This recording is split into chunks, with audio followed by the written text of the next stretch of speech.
I want you to picture a scenario, and it's a scenario that I think physically hurts almost everyone. You are standing in an elevator, the doors close, it's just you and one other person, maybe a colleague you barely know or a neighbor you've nodded at once, and the silence, it just drops like a weight. Oh, the heavy silence. It's visceral. You can feel your heart rate actually spike. It's that primal fight or flight response, but social. Exactly. You feel this intense pressure to just make a noise, just to prove you weren't a threat or, a weirdo. But then the panic sets in. What do I say? What if I say the wrong thing? What if I ask something too personal and it gets weird? And that panic is the baseline. Yeah. Now imagine taking that anxiety and dropping it into a completely different culture with a completely different set of unwritten rules. That is where the real danger lies. And that is exactly where we are going today. We are doing a deep dive into the treacherous waters of social survival. Specifically, we are looking at the invisible laws of British small talk. We're pulling this from a really comprehensive guide by Everyday English that dissects the mechanics, and I really mean mechanics, of these interactions. It's a fascinating guide because it treats conversation less like an art and more like a tactical survival strategy. And the mission for this deep dive is simple. We want to get you to a point where you can navigate these interactions without embarrassment. But, and this was the first thing that really stopped me in my tracks while reading, the source implies that our instinct to be interesting, to be memorable, is actually the enemy. That is the fundamental misunderstanding people have. In many cultures, particularly in the U.S., conversation is about connection. It's about getting to know you. But the source argues that British small talk is designed to do almost the opposite. It's not about emotional intimacy. It's about friction reduction. Friction reduction. I like that. So if I'm trying to be the most charismatic person in the room, I'm doing it wrong. Fundamentally, yes. You are playing the wrong game. The source defines British small talk as short, polite, and strictly neutral. The goal isn't to impress the other person with your wit or your life story. The goal is to signal, I am normal, I am polite, and I'm not going to take up too much of your mental energy. So boring is the target. Safe is the target. There's actually a linguistic term for this, phatic communication. It's language used for social bonding rather than information exchange. It's like when you say hello, you aren't actually stating a fact, you're just establishing a channel. The UK has essentially turned this into an entire art form. Okay, so let's unpack this art form. If we are stripping away deep thoughts, passions, charismatic anecdotes, what is actually left? The source outlines what it calls the safe zones. And I suppose we have to start with the biggest cliche in the book. The weather? I honestly thought this was just a stereotype from old movies or comic strips. Do people actually stand around seriously discussing the rain? Not only do they do it, but the source emphasizes that it's the single most important tool in your arsenal. But you have to understand why. It's not because British people are secretly obsessed with meteorology or because they don't know it's raining. Right, I assume they have eyes. Exactly. It's because the weather is the ultimate neutral third party. Think about it. If I ask about your family, that's personal. If I ask about politics, that's dangerous. But the weather, it's external to both of us. It affects us both equally, and it changes constantly, so there is always new data to agree on. It's the Switzerland of conversation topics. Precisely. It allows you to agree on a shared reality without requiring any vulnerability. The source suggests specific openers like, it's cold today, isn't it? Or lovely weather today. These aren't questions asking for a temperature reading. They are invitations to agree. And the strategy for responding is really interesting, too. The source says you shouldn't just say yes. You need to mirror the sentiment, but keep it low stakes. Right. A simple, yeah, it is, or it's been changing a lot lately, is the gold standard.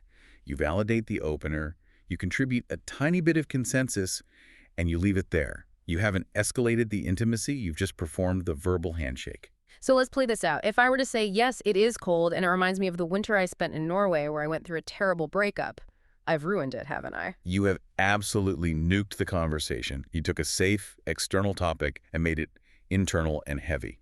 The rule is, keep it on the sky, not on your soul. Sky good, soul bad. Got it. Let's move to the second safe zone the source identifies, the shared situation. This is all about context. The classic example the source provides is the cue, or the line, depending on where you're listening from. The British love a cue. It's almost a sacred space. It is, but it's also a space of shared minor suffering, and that is excellent fuel for small talk. The source suggests openers like, it's quite busy today, or long queue, isn't it? But again, isn't that incredibly banal? It's busy. Obviously it's busy. We're standing in line. Why do we need to say it? To diffuse the tension of proximity. You're standing intimately close to strangers. By commenting on the delay, you create a momentary us versus the world dynamic. It's solidarity. You're saying we are both enduring this inconvenience together. It's like a micro complaint that bonds you. Exactly. It Yeah. bonds you without requiring you to actually get to know the person. Yeah. You acknowledge the shared reality, the bus is late, the line is long, and that acknowledgement is enough to make the silence less awkward. Now, this next safe zone is where I think a lot of people, especially from corporate cultures like the US, really trip up. Work. Yes, this is tricky territory. In the US, what do you do? Is basically the second sentence after hello. Is how we size people up, is how we determine value. I'm a producer, I'm a lawyer. Does that fly in the UK? It does, but you have to be very, very careful. The source calls this work light. Work light. I love that phrasing. You can ask, what do you do? Oh, But the British Cultural Code, which leans heavily against bragging or self-aggrandizement, dictates that the answer must be understated. so no elevator pitches. No, I'm disrupting the tech industry. Absolutely not. If you are a senior vice president of global logistics for a Fortune 500 company and someone at a bus stop asks what you do, I want to say I run global logistics. no. You say, I'm in shipping, Yeah. or I work in logistics. Really? You downplay it that much? The source is explicit here. Keep it vague. I work in IT. I'm in retail. Do not give the listener a resume. Why? Is it about privacy? Or is it about not making the other person feel bad? It's a mix of both. But mostly it's about egalitarianism in the moment. It's about not imposing your status on the interaction. If you give a long, impressive title, you've created a hierarchy. Small talk requires equality. By keeping it vague, I'm in marketing, you keep the playing field level. And the source mentions the only acceptable add-on to this is, again, a complaint. Yes, work's been quite busy. That's the safe addition. Because busy is a universal condition. Everyone is busy. If you say, I just closed $1 million deal, you're alienating. If you say, it's been manic lately, you're relatable. It's fascinating how much of this is about suppressing the ego. It's like the anti-LinkedIn. That's a perfect way to describe it. It's about minimizing your footprint in the conversation. Let's look at one more safe zone before we get to the mechanics of how to speak. The weekend. Any plans for the weekend? Ah, the Monday morning trap. It feels friendly. What are you doing this weekend? It sounds like genuine interest. It is friendly, technically, Yeah. but the source warns that it is not an invitation for a monologue. If you start detailing your hiking route, your meal prep plan, and the novel you're reading, you've misunderstood the assignment. So what's the correct answer? Do I lie and say I'm doing nothing? Not lying, but editing. Heavily editing. The winning answers are nothing special or just relaxing. Nothing special. To me, that sounds kind of sad. Like you have no life. To an outsider, maybe. But in British small talk, nothing special signals, I am having a peaceful time, and I respect you enough not to bore you with the details. It's polite. The key takeaway from the source is that you do not need exciting plans to play this game. In fact, exciting plans are a liability because they require explanation. So I'm going to base jump off a cliff, invites follow-up questions, which prolongs the interaction, which breaks the rule of brevity. Exactly. Whereas just pottering about closes the loop perfectly. Pottering about. I love that. Okay, so we know what to talk about, or rather what to barely talk about. But the source also dives into the how, the mechanics. And there's one phrase that I think causes more confusion for learners and tourists than anything else. The greeting trap. You all right? You all right? If I hear that and I haven't slept well, I panic. I think, do I look sick? Do I have bags under my eyes? Right. It sounds like a diagnostic question. Are you all right? Mhm. Implies something might be wrong. But the source is adamant. In British English, you all right is grammatically and functionally identical to hello. So it's not a question. It's a phatic sound that acknowledges you. It requires no information in response. So if I start telling you, actually, my back has been hurting and I'm worried about my mortgage. Catastrophic error. You have treated a greeting as a medical inquiry. You've made it weird. So what is the script? If someone walks past me and says, you all right, You say, yeah, you, or yeah, all good. and you keep walking? You keep walking, you don't stop. It's a drive-by greeting. The force also suggests not too bad as a valid response. Not too bad. That's another one of those understated phrases. It means good, right? In British English, not too bad is practically ecstatic. It's the ceiling of public happiness. It seems like there is a pattern of negative politeness here, minimizing imposition, which leads us to the grammar part of the source, the tag question. This is a crucial tool for sounding natural. We saw it in the weather examples. It's cold today, isn't it? Long cue, isn't it? Why do we need the tail? Why not just say, it is cold? Because it is cold. It's a declaration.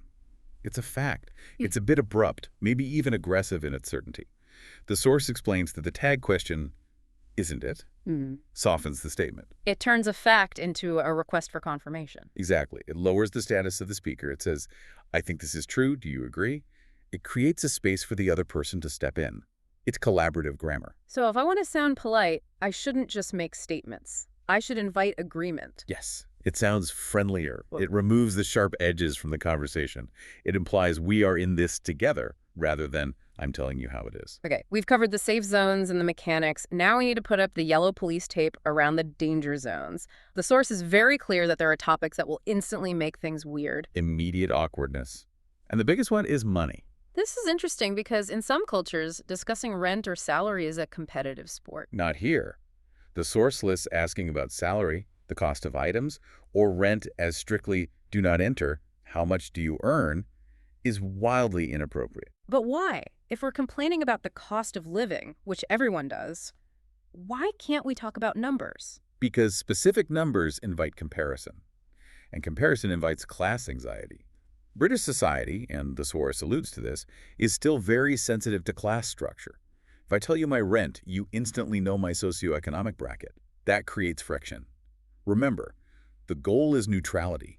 Money is never neutral. So you can complain that London is expensive, but you can't say, my rent is £2,000. Exactly. Abstract complaint is fine. Specific financial data is taboo. What else is on the forbidden list? The classic dinner table taboos. Politics and religion. I assume this is because they are divisive. Yes, but specifically because they require belief. Small talk is about agreement. You can't easily agree on Brexit or theology in a 30-second elevator ride. The source classifies these as uncomfortable topics. If it can cause an argument, it is not small talk. That's a good rule of thumb. If you can't agree on it in 3 seconds, don't say it. Now, there's one more danger zone the source calls personal status. And this one feels tricky because it involves questions that start with why. Yes. Why are you single? Why don't you have children? Why do you live there? I feel like in many cultures, asking why aren't you married is just annoying probing, but here it's seen as rude. It's intrusive. It demands a justification for a life choice. The source warns that why questions often imply judgment. Why don't you have kids? Implies you should have kids. That puts the other person on the defensive. And we want the other person to feel safe, not defended. Precisely. You want to avoid any topic that raises the heart rate. Speaking of raising the heart rate, let's go back to complaining. We said earlier that complaining about the queue or the rain is good, but isn't complaining negative? I thought we were supposed to be work light and happy. This is the nuance that separates the beginner from the expert. The source clarifies that complaining is allowed, but it must be light. The Goldilocks zone of grumpiness. Exactly. You can be annoyed, but you cannot be angry. This rain is a nuisance, is bonding. Yeah. I hate this country and the rain is ruining my life, is emotional dumping. So it has to be a shared inconvenience, not a personal tragedy. Right. If you seem genuinely distressed, you are forcing the other person to comfort you. That is emotional labor for them. Small talk should never feel like work. It should be recreational complaining. That's a great distinction. Recreational complaining. Okay, so we've navigated the topics. We've complained about the weather. We've avoided asking about their salary. We've used our tag questions. Now, how do we escape? The exit strategy. This is vital because the source highlights that duration is a key factor. How long should these interactions be? Brief. The source mentions they can be as short as 30 seconds. 30 seconds? That's barely a TikTok. And that's the point. You aren't expected to host a summit. But the problem is, how do you leave without looking like you're running away? Right. You don't want to seem rude, especially after you've been so polite about the weather. The source provides a magic word. One single word that signals the end. Anyway. Just anyway. Anyway, I'd better get going. That's the spell. That's it. Anyway is the linguistic marker that says, we are changing modes now.